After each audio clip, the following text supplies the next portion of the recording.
Who are you? What's your role? And where do you work? Hi, my name is Ricardo. I'm a computing engineer at CERN. I lead the cloud-native platforms as well as the machine learning platforms for all our campus and also the scientific workloads. What are 3 emerging Kubernetes tools that you're keeping an eye on? So for our use cases, we are mostly looking at our next generation detectors that are called High Luminosity Large Hadron Collider. And the tools that we need there are around machine learning. So we are following very closely the evolution of tools like Kubeflow, KServe, and also outside the CNCF MLflow. We are also looking at tools that ease the interactive access to these shared resources. And we are actually contributing to a tool called Container SSH, but we also support a lot access and integration with other tools like notebooks, VS Code. And the one that is really critical for us as well is to improve our hybrid deployment. So tools like Kueue that allow us to improve the scheduling and the scheduling in cluster, but also the scheduling across multiple clusters and even external clusters. This is essential for what we are doing today. Our guest, Mark Campora, on the subject of Kubernetes cost optimization, he thinks that with Kubernetes, it's quite easy to pay more than necessary because you pay for allocated or provisioned infrastructure, machines you start that are often underused. What strategies do you use to optimize Kubernetes costs? In that respect, we are a little bit special because we run most of our workloads on premises. So we have our data centers. So basically we buy all the capacity in advance, and then we use them. We just use external resources to burst from internal workloads. So in that respect, the way we optimize is to backfill holes. So anything that is idle, we try to put it at 100% or close to 100% 24/7. So if the workloads that are real or user workloads are not enough, we have a ton of backlog that we can use to backfill the holes in the whole infrastructure. If you're using the public cloud, though, it's a little bit more complicated, especially for GPUs. And I understand the question. If you're trying to get H100 GPUs these days or H200, you're probably getting something that is very close to having on premises where you reserve for 12 months.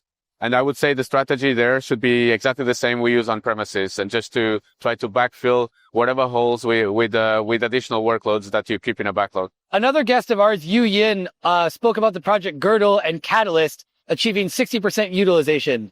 You shared, we think that the KubeScheduler could approach higher performance levels with further optimizations. However, there will be inherent trade-offs because the KubeScheduler prioritizes flexibility, extensibility, and portability. What's your perspective on this performance versus flexibility trade-off in Kubernetes? That's a very complicated question, but I'll try to answer it. The Kubernetes scheduler actually came a very long way. It's a very complex tool, and there's a ton of optimizations.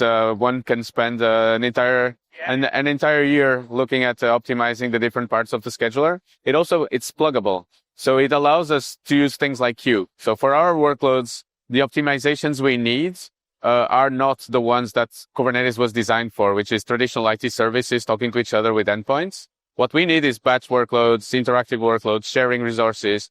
So all the traditional high-performance computing advanced features are what's important to us. So we've been working with Google and Red Hat and others to develop Kueue and help push Kueue.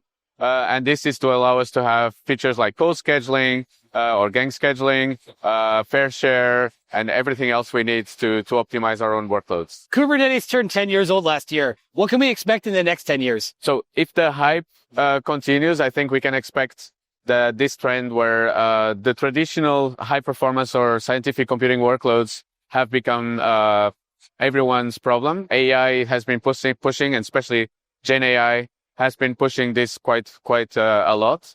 What we also see from the hardware vendors is that instead of having the traditional commodity hardware, they tend to build these larger and larger machines. So Kubernetes will have to transition to be very good at maintaining not only very large clusters with many nodes that break constantly, but also this kind of pet devices that are very similar to the mainframes we used to have. So it might be that it has to introduce functionality to manage time sharing on large devices, and things that existed and were common in the 80s and the 90s.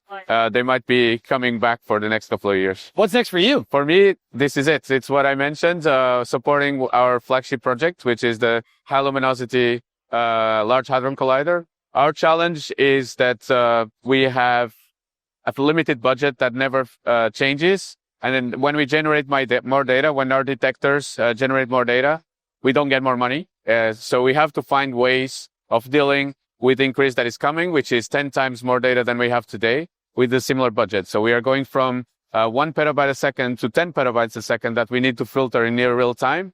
And we have to find the technologies that will help us with this. And clearly AI will play a big role for that. How can people get in touch with you? So you can get in touch on LinkedIn. It's the best way. You can find me easily. Just send a connection and I'm happy to connect.